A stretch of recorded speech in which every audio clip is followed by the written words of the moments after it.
Hello दोस्तों, कैसे हैं आप सब। स्वागत है आपके अपने YouTube चैनल लक्ष्य अकेडमी पर। आपकी तैयारी बिल्कुल अच्छी चल रही होगी। ठंडी भी थोड़ा सा कम हो चुकी है और बिल्कुल तैयारी में जुट जाइए। बोर्ड पेपर आपके बिल्कुल समीप है। तो अपने वादे के अनुसार आज हम हाजिर हैं आपके बोर्ड एग्जाम के लिए लेकर एक और बेहतरीन टॉपिक, जिसका नाम है भारत में वनों का असमान वितरण।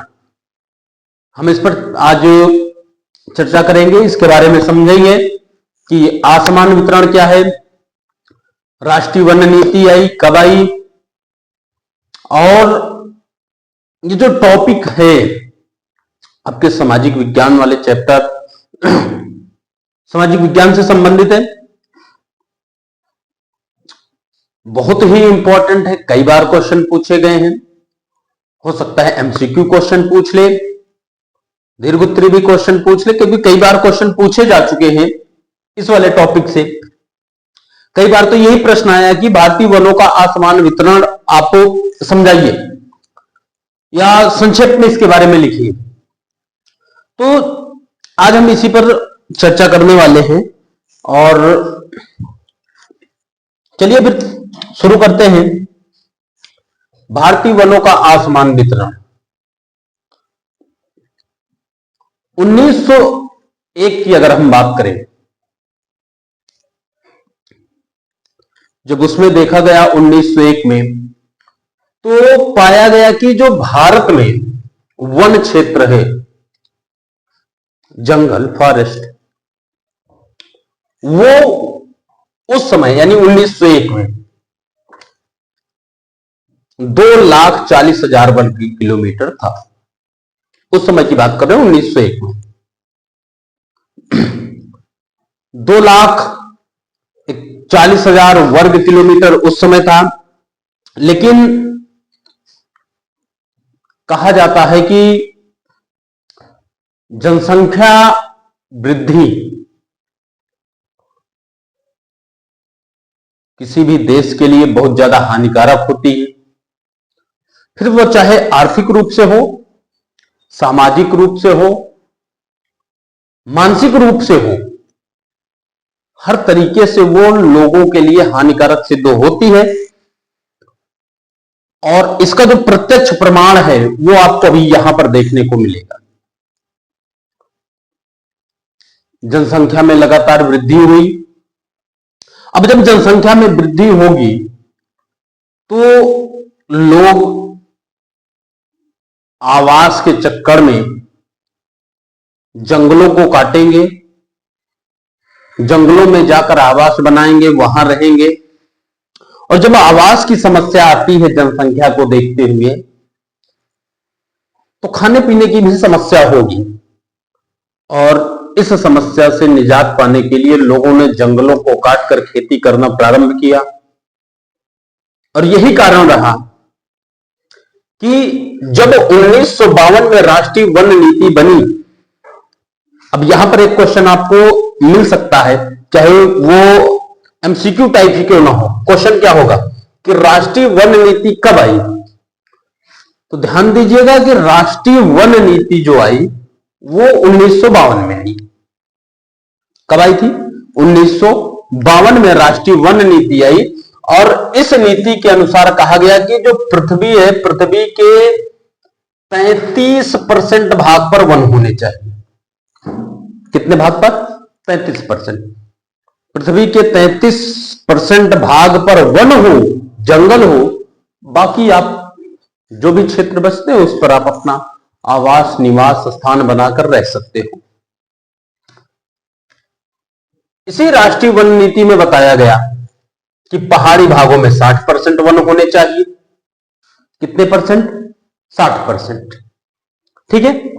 तो यहां से आपको क्वेश्चन मिल सकते हैं कि राष्ट्रीय वन नीति के अनुसार पृथ्वी के संपूर्ण भाग पर कितने परसेंट पर वन होने चाहिए? तो 33%। पहाड़ी क्षेत्रों पर कितने परसेंट होने चाहिए? तो आपको बताने हैं 60%। कितने परसेंट? 60। और संपूर्ण पृथ्वी के भाग पर पूछे तो 33%। ठीक है। लेकिन अब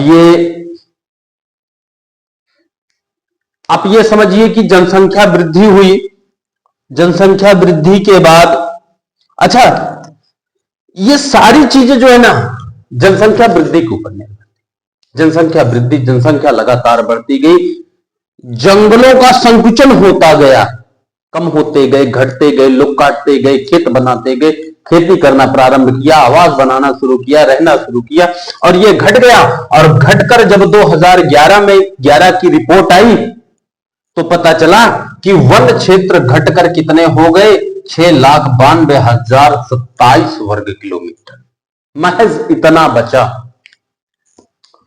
बात समझ में आ रही है आपको? ठीक है, कितना वर्ग किलोमीटर रह गया, कितना वर्ग किलोमीटर रह गया, 6,92,027 वर्ग किलोमीटर रह गया। कौन सी रिपोर्ट? 2011 की एक रिपोर्ट आई जिसमें पता चला कि भाई अब तो 1% वन जो है इतना वर्ग किलोमीटर ही रह गया। और जबकि जो रिपोर्ट थी, राष्ट्रीय वन नीति थी, उसके अनुसार क्या कहा गया कि पृथ्वी के 33% भाग पर वन होने चाहिए, पहाड़ी क्षेत्र में 60% वन होने चाहिए, लेकिन ये तो उल्टा हो गया। बताइए, यहां तक समझ में आया आपको? फिर क्या हुआ? अच्छा, एक उपग्रह सैटेलाइट, आप जानते होंगे सैटेलाइट, सैटेलाइट के द्वारा हाल ही में देखा गया कि जो पृथ्वी है, पृथ्वी के जो क्षेत्र है, ठीक है ना, वहां पर अगर हम भारत में केवल बात करें, भारत में, कहां पर? भारत में अगर हम बात करें वास्तविक वन की, किसकी? वास्तविक वन की बात करें तो वो मात्र 460 लाख हेक्टेयर ही बचा। कितना हेक्टेयर? 460 लाख हेक्टेयर ही है भारत में वास्तविक वन। और ये चीजें किससे पता चली? एक उपग्रह के द्वारा पता चली, सैटेलाइट के द्वारा पता चला कि भारत में जो वास्तविक वन है वो 660 लाख वर्ग हेक्टेयर ही बचे हुए हैं। ठीक है, बात समझे? हम चर्चा किस पर कर रहे हैं? भारतीय वनों का आसमान वितरण। और अगर क्वेश्चन पूछता है कि भारतीय वनों का आसमान वितरण बताइए, तो आपको यही लिखना होगा। इसी तरीके से कि किन तरीके से राष्ट्रीय वन नीति आई 1901 में, जो आंकड़े थे वो क्या कहते हैं, 52 के आंकड़े, 11 के आंकड़े, जो भी कहते हो, इन सभी आंकड़ों को आपको लिखना होगा।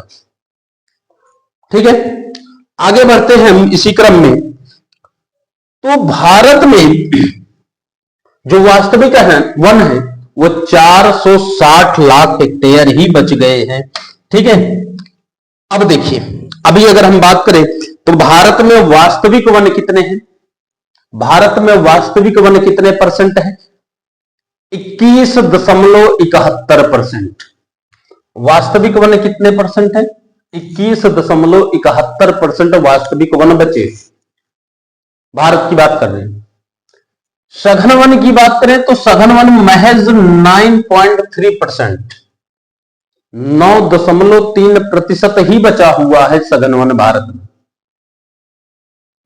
ठीक है, हालांकि ये एक चिंता का विषय है कि भारत में वनों का जो आंकड़ा है लगातार गिरता जा रहा है, कम होता जा रहा है।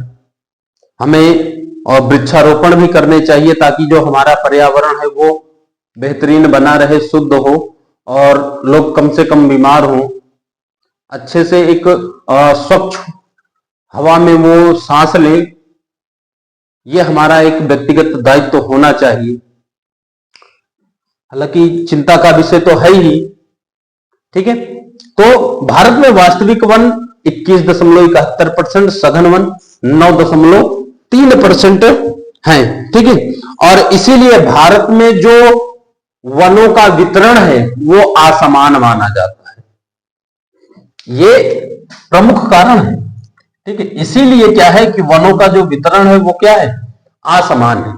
क्यों असमान है? समान दिख रहा है क्या आपको? नहीं, वास्तविक वन 21.71% है, सघन वन को 9.3% है। कहां से समान हो गया? तो समान तो है ही नहीं। ठीक, बताइए। अच्छा, भारत में उत्तरी भारत की अगर हम बात करें, कौन से भारत की? उत्तरी भारत की। उत्तरी भारत की बात करें तो उत्तरी भारत का जो पर्वतीय क्षेत्र है और दक्षिणी भारत का जो पठारी भाग है, उत्तरी भारत का पर्वतीय क्षेत्र और दक्षिणी भारत का पठारी क्षेत्र, दक्षिणी भारत का कौन सा? पठारी क्षेत्र, यहां पर वन ज्यादा पाए जाते हैं, यहां पर वन ज्यादा होंगे। हमारे देश के अधिकांश वन यहीं पर हैं, उत्तरी भारत के पर्वतीय क्षेत्रों में, और दक्षिणी भारत की बात करें तो पठारी क्षेत्रों में वन की जो मात्रा है यहीं पर ज्यादा मिलती है। ठीक है, अगर हम बात करें प्रायद्वीप की, प्रायद्वीप की बात करें तो प्रायद्वीप में, प्रायद्वीप पठार पर 49% वन है, पहाड़ियों पर यहीं पर देखें तो 21%, कितने परसेंट? 21% पाए जाते हैं। ठीक है, और वहीं पूर्वी घाट और तटीय प्रदेश में 10.5%। कहां पर? पूर्वी घाट और तटीय प्रदेशों में अगर हम बात करें तो 10.5% वन पाए जाते हैं। और अगर शेष बचे हुए की बात करें तो वो कहां पर होंगे? उत्तरी मैदान पर पाए जाते हैं। शेष बचे हुए कहां पर पाए जाएंगे? उत्तरी मैदान पर पाए जाते हैं शेष वन। ये आंकड़ा आपको समझ में आ गया होगा। ठीक है, सघन वन 9.3%, वास्तविक वन 21.71%, और सबसे ज्यादा वन अगर पूछे तो कहां पर? उत्तरी भारत के पर्वतीय क्षेत्र में और दक्षिणी भारत के पठारी क्षेत्र में सबसे ज्यादा वन पाए जाते हैं। तो पठारी क्षेत्र में कितने परसेंट? 49%। सॉरी, प्रायद्वीपीय पठारों पर सबसे ज्यादा वन 49%, पहाड़ियों पर 21%, पूर्वी तटीय प्रदेश में 10.5% और शेष उत्तरी मैदान पर पाए जाते हैं। ठीक है, चलिए, हाँ, एक चीज आप ये नोट कर लीजिएगा, नोट, ठीक है, नोट करके ध्यान दीजिएगा कि देश में सबसे ज्यादा जो वन वाला क्षेत्र है वो मध्य प्रदेश होगा। सबसे ज्यादा जो वन वाला क्षेत्र है वो कौन सा होगा? मध्य प्रदेश होगा। लेकिन अगर बात परसेंटेज की करेगा तो मिजोरम होगा। ध्यान दीजिएगा, बात मिजोरम की होगी तो किसमें होगी? परसेंटेज में होगी। पूछे कितने परसेंट? तो 85.41% होगी। ठीक है, 85.41% मिजोरम में जंगल पाए जाते हैं। अगर ऐसे नॉर्मली बात करता है कि वन क्षेत्र वाला, सबसे अधिक वन क्षेत्र वाला प्रदेश कौन सा है, तो मध्य प्रदेश होगा। लेकिन अगर परसेंटेज में पूछे तो बताना है आपको कौन सा? मिजोरम होगा। मिजोरम में 85.41% है। मेघालय की बात कर ले तो मेघालय में 76% हो 76% होगा। मणिपुर की बात करें तो मणिपुर में 74.34% होगा। अगर बात उत्तर प्रदेश की आती है तो केवल 6.88% वन उत्तर प्रदेश में पाए जाते हैं। यानी कि सबसे कम जो वन है वो कहां होगा? उत्तर प्रदेश में है। और सबसे ज्यादा अगर परसेंटेज की बात करें तो कहां पर होगा? मिजोरम में होता है। ठीक है, यहां तक आपका जो मामला है, मैटर है, वो बिल्कुल क्लियर हो गया होगा। ठीक है, ये आंकड़े आपको जो दिख रहे हैं, ये आंकड़े आप जो समझ रहे हैं, ये भारतीय वनों का असमान वितरण और लगातार कम होते वन ये दर्शाते हैं। ठीक है, अच्छा, भारत में वनों के जो असमान वितरण का प्रमुख कारण माना जाता है कि प्रमुख कारण क्या है? असमान वितरण है। तो इस असमान वितरण के जो प्रमुख कारण है वो कौन है? वो है राष्ट्रीय वन नीति का दोषपूर्ण होना। सीधे सीधे जो दोष आता है, जो सीधे क्लेम आता है, वो किसके ऊपर आता है? राष्ट्रीय वन नीति के ऊपर, कि राष्ट्रीय वन नीति ही गलत है, दोषपूर्ण है। इसीलिए यह असमान वितरण वनों का हो रहा है। ठीक है, यहां तक आपको समझ में आ गया होगा। बताइए, यहां तक किसी को अगर कोई दिक्कत हो तो बताइए भाई। यहां तक सभी को सारी चीजें समझ में आ गई होगी। ठीक है, एक बार हम रिवीजन कर देते हैं। देखिए, 1901 में 2,40,000 वर्ग किलोमीटर का जो क्षेत्र था भारत में, जंगल था, वो था। यहां पर कितना? 2,40,000 वर्ग किलोमीटर। 1952 में राष्ट्रीय वन नीति आई, वो राष्ट्रीय वन नीति में कहा गया कि भारत के संपूर्ण पृथ्वी पर 33% भाग पर वन होने चाहिए, और अगर पहाड़ी क्षेत्रों की बात करें तो 60% वन होने चाहिए।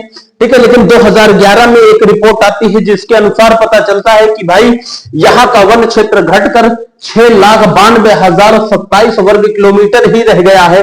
उसके बाद अगर हम बात करें भारत में वास्तविक वनों की तो केवल 21.71% रह जाता है, और सघन वन की बात करें तो 9.3% यानी 9.3% ही रह जाता है। फिर उत्तरी भारत और पर्वतीय क्षेत्रों में वनों की संख्या बहुत ज्यादा है, वन बहुत ज्यादा पाए जाते हैं। पठारियों की बात करें, अगर पठारी प्रायद्वीपीय पठार की बात करें तो 49%, पर्वतीय क्षेत्र में बात करें तो 21%, पूर्वीय तटीय प्रदेशों की बात करें तो 10.5% होगा। शेष उत्तरी मैदान पर पाए जाते हैं। ठीक है, अगर परसेंटेज की बात करता है तो मिजोरम पहले स्थान पर आता है, और अगर केवल क्षेत्र की बात करता है तो मध्य प्रदेश सबसे अव्वल नंबर पर है। ठीक, यहां तक आपको समझ में आ गई। अब हम थोड़ा सा भारतीय वनों की विशेषता समझ लेते हैं कि भारतीय वनों की विशेषता क्या है। ठीक है, किसकी विशेषता समझेंगे? भारतीय वनों की विशेषता, भारतीय वनों की विशेषता।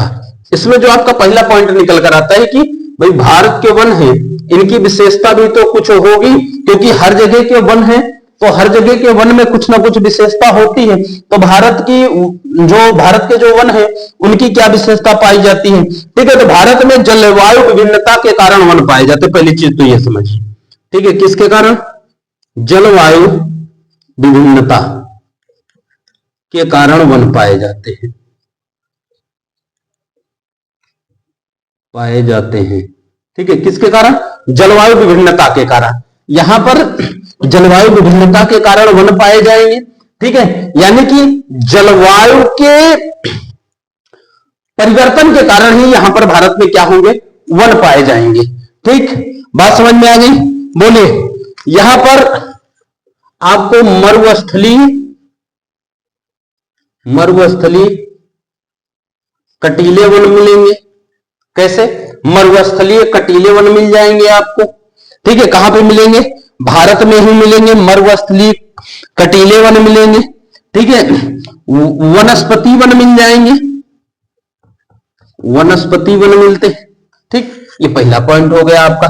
अगर बात हो दूसरे पॉइंट की बात करें, ठीक है, तो कई देशों के अनुसार अगर हम बात करें तो भारत में सबसे कम वन, ध्यान दीजिएगा, भारत में सबसे कम वन है।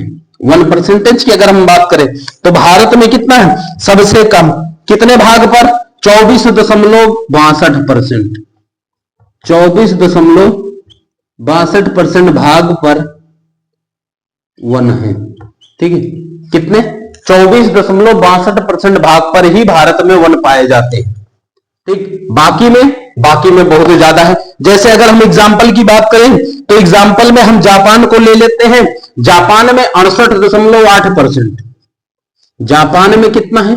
68.8% है।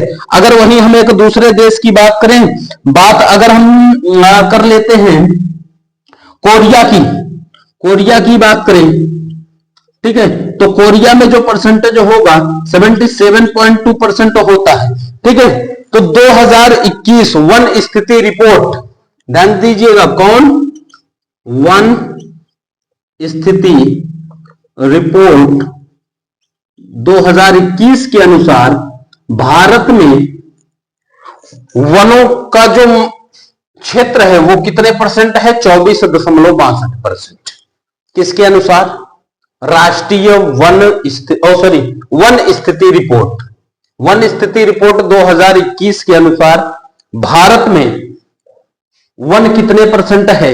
तो 24.62% वन भारत में पाए जाते हैं। ठीक है, इसके अलावा अगर हम अगले पॉइंट की बात करें तो भारत में जो वन है उसमें मुलायम लकड़ी, ठीक है, कौन सी लकड़ी? मुलायम लकड़ी की बात करें, ठीक है, मुलायम लकड़ी के वन कम पाए जाते हैं, वन कम पाए जाते हैं, बहुत ही कम होंगे। भारत में मुलायम लकड़ी वाले जो वन है वो बहुत ही कम है। ठीक है, तो इस प्रकार अगर हम वन क्षेत्र की बात करें, वन क्षेत्र पहाड़ी क्षेत्रों में होंगे। कहां पर पाए जाते हैं? पहाड़ी क्षेत्रों में होते हैं। कहां पर होते हैं वन क्षेत्र? कहां पे होंगे? पहाड़ी क्षेत्रों में होंगे। ठीक है, और अगर हम अगले उसकी बात करें, अगले पॉइंट की बात करें, तो भारत के वनों में कठोर लकड़ी वाले वन पाए जाते हैं। कठोर लकड़ी वाले वन पाए जाते हैं।